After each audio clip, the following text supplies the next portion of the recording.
আলাইকুম। আপনারা সবাই কেমন আছেন? আলহামদুলিল্লাহ আমিও অনেক ভালো আছি।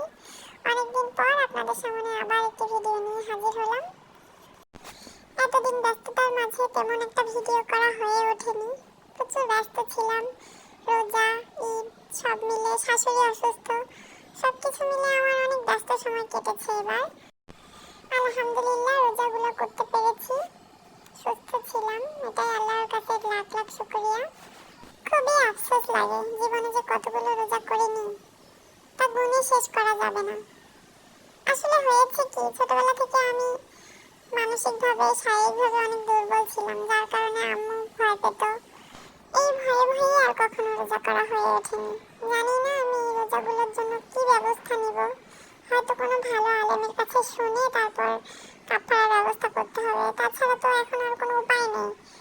এখন হয় রোজাগুলো করে দিতে হবে, নয়তো কাফারা দিতে হবে। দুইটার মধ্যে একটা আমাকে বাছাই করতে হবে। এখন আল্লাহ ভালো জানেন, আমার যদি সেরকম কখনো সামর্থ্য হয় তাহলে কাফারা দেওয়ার চেষ্টা করব। আর যতদিন সামর্থ্য হয়নি একটু একটু করে রোজাগুলো করার চেষ্টা করব। একবার এমনও হয়েছে যে আমি তখন ছোট, ভালোই ছোট, ক্লাস 4-5-এ পড়ি এরকম। তখন আমি আমার আন্টির বাসায় ছিলাম, ওখান থেকে পড়াশোনা করতাম।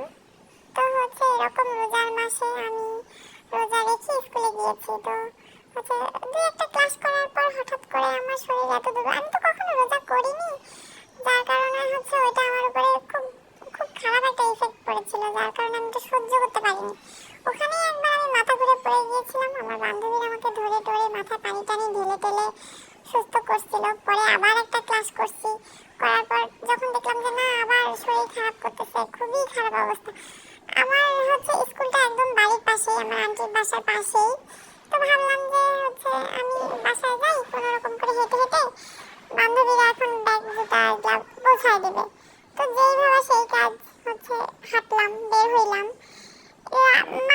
রাস্তার মাঝ বরাবর এসে নিজেকে আর কন্ট্রোল করতে পারিনি, আমি ওখানে সেন্সলেস হয়ে যাই।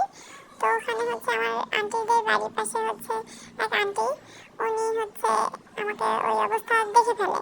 তারপর উনি আমাকে নিয়ে আসে বাসায়। পরে তো মাথায় পানি ঢালাঢালি। আর আমাদের বাসায় তো তখন ওরকম কেউ ছিল না, আমার খালার বাসায়।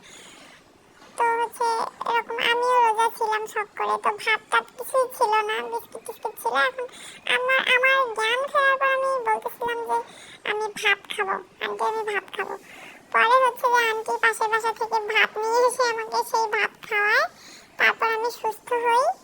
এইভাবেই এই ধরনের ঘটনাগুলোর জন্যই আমাকে রোজা করতে দেওয়া হতো না কখনোই, যেটা আমার জন্য খুবই দুঃখজনক। আমি এটা মানতে পারি না যে কেন এরকম ছিলাম। আসলে এটা একটা মানসিক শক্তির ব্যাপার। ছোটবেলা থেকে যদি আশেপাশে দেখতাম, আমাকে যদি সাহস জোগাতো যে না রোজা করো রোজা করো। আমার থেকে কত ছোট বাচ্চারা ওই সময় 7-8 বছর, দেখা যাচ্ছে 5 বছরের বাচ্চারা এখন রোজা রাখতেছে, কি একটা অবস্থা। তাহলে আমি কেন পারবো না? আমি তো তখন বড় ছিলাম, 4-5-এ পড়া মানে তো অনেক বড় বাচ্চা। এগুলো পারিবারিক শিক্ষারও কিছু আছে, পারিবারিকভাবে মোটিভেটেড করারও একটা ব্যাপার স্যাপার আছে। এগুলো আমাকে কখনোই করা হয়নি। কজ আমি অনেক শুকনো ছিলাম, স্বাস্থ্যবতী ছিলাম না, যার কারণে সবাই ভয় পেত। আর এরকম এরকম একটা সিচুয়েশন দাঁড়াইছে। এখন তো ফলাফল আমি নিজেই বুঝতেছি। এখন আমার রোজা করতে প্রচুর কষ্ট হয়। তবে আমার মতে পরিবারের লোকজনদের, ছোট বাচ্চাদের মোটিভেটেড করা উচিত দিনের পথে প্রতিষ্ঠিত হওয়ার জন্য। মানে রোজা আর নামাজটা তো যেহেতু ফরজ, এই দুটো আগে করার জন্য সাজেস্ট করা উচিত, আমি যেটা মনে করি। আপনারা কি মনে করেন অবশ্যই কিন্তু আমাকে জানাবেন।